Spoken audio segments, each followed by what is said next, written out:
Muitas pessoas que estudam história, mas eles não têm a mínima ideia do que é possível fazer com isso. Então, eu vou ensinar vocês como é que a gente faz para usar a história para prever o futuro.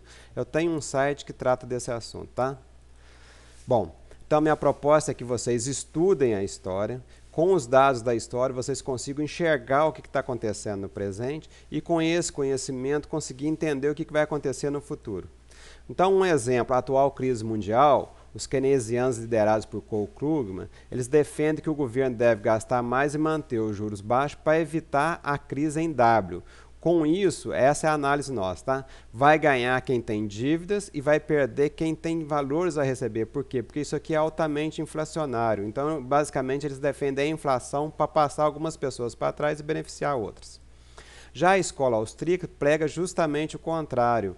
Eles querem que o governo não haja, não tome providência para que as falências promovam a destruição criativa, ou seja, os ruins vão perecer e só os bons. Seria tipo aquela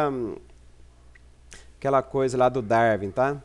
E também evitaria o risco moral, as pessoas que erraram não teriam mais incentivo para continuar errando, já que o governo não vai salvá-las dos apuros. Então, evitariam-se as grandes dívidas públicas, evitaria a inflação e evitaria novas crises. O Nouriel Roubini, ele é o grande papa da economia atual das crises. Então, ele previu essa crise, ele leva em conta todas as escolas, ele acha que o governo é o grande responsável pela atual crise e que o governo deve fazer reforma para evitar a próxima crise, ou pelo menos para diminuir o tamanho da próxima crise mundial. Eu tenho uma visão que leva em conta todos os anteriores e coloca a minha própria visão.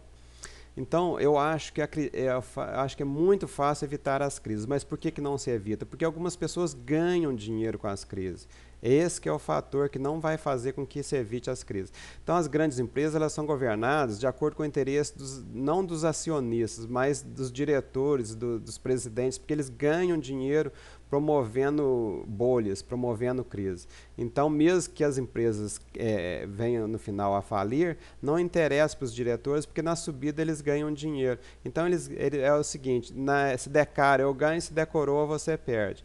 Então, vocês podem ficar tranquilos que as empresas não são governadas de acordo com os interesses dos donos. Bom, para mim, o grande responsável, no fundo mesmo, por essa crise mundial é a China. Os governos não fizeram nada para diminuir o tamanho da crise, mas a crise ela é inevitável, pois que a China vende barato e derrubou a competitividade dos Estados Unidos, Europa e Japão. E ela compra caro, alavancando o crescimento do Brasil, da América Latina, da África, do Oriente Médio e da Rússia. Então a China é que está transformando o mundo, criando uma nova ordem econômica mundial. E os ricos vão ter crises durante 20, 30 anos, porque é inevitável que eles tenham crise devido ao crescimento chinês. Então, o que os países ricos vão fazer? Eles vão seguir os keynesianos e promover a inflação. Com isso, eles vão abaixar os salários dos trabalhadores e vai devolver parte da competitividade que a China roubou. E também vai corroer as nossas reservas cambiais. Eles vão roubar de novo os países emergentes. Então, vocês vejam, com uma análise boa, a gente consegue enxergar o que vai acontecer no futuro.